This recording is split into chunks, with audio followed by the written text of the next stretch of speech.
नमस्कार दोस्तों। आज मैं आपको ज्येष्ठ मास महात्म के 7वें अध्याय की कथा सुना रहा हूँ।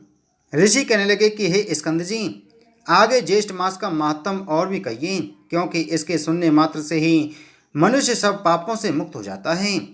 स्कंद जी कहने लगे कि इस मास में उपवास करने से भगवान विष्णु अत्यंत प्रसन्न होते हैं, इसलिए इस मास में उपवास व्रत को करना चाहिए, क्योंकि मासोपवास व्रत 1,00,000 उपवास के समान होता है।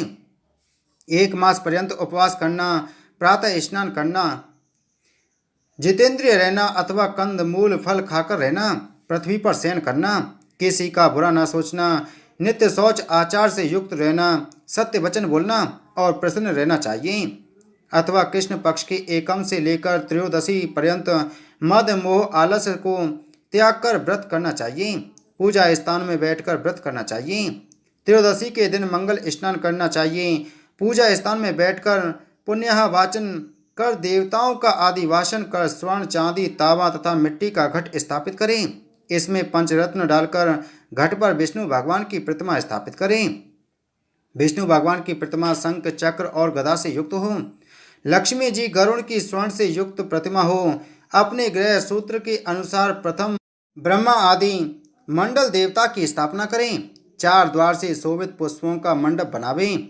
केले के स्तंभ से युक्त करें और विविध प्रकार के तोरण से युक्त करके मंडप के मध्य भाग में भगवान विष्णु को स्थापित करें।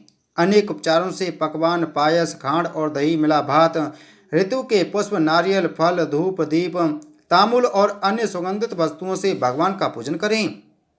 रात्रि को पुराणों की कथा श्रवण करें, जागरण करें और श्री हरि के भक्तों से कीर्तन कराएं।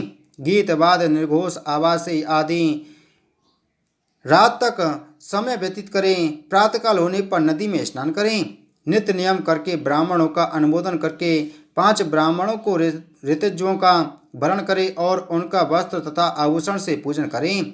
कुंड या वेदी में अग्नि स्थापन करके विधि पूर्वक हवन करें और पुरुष सूक्त के मंत्रों से 16 आहुतियां देवे। शर्करा, घृत, तिल, पायस, खीर की 108 आहुतियां विष्णुनुकेति मंत्र से देवें।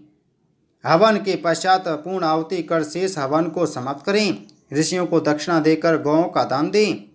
छाता व जूता दान करें। 10 प्रकार के जो दान हैं वह भी देवे और अपनी शक्ति के अनुसार ब्राह्मण भोजन करावें। उसके पश्चात दक्षिणा देकर प्रसन्न करें। 2 वस्त्रों से भूषित जो विष्णु की प्रतिमा है वह अनेक गुरु को यह मंत्र पढ़कर देवें। मंत्र: हे केशव भगवान, आप इस प्रतिमा को ग्रहण करें। देने और लेने वाले दोनों का उद्धारकर्ता केशव भगवान है। ऐसे केशव भगवान को नमस्कार है। यह मंत्र पढ़कर दक्षिणा सहित भगवान विष्णु की प्रतिमा कुटुंबी और श्रोत्रिय श्रेष्ठ ब्राह्मण को देकर व्रत का पालन करें। जो मनुष्य जगती तल के इस दुर्लभ व्रत को करते हैं वे शोक और मोह से छूटकर अवश्य ही मनवांचित फल प्राप्त करते हैं। इस व्रत को 13 वर्ष पर्यंत करके व्रत की संपूर्ण सिद्धि के लिए अति दुर्लभ उद्यापन करें।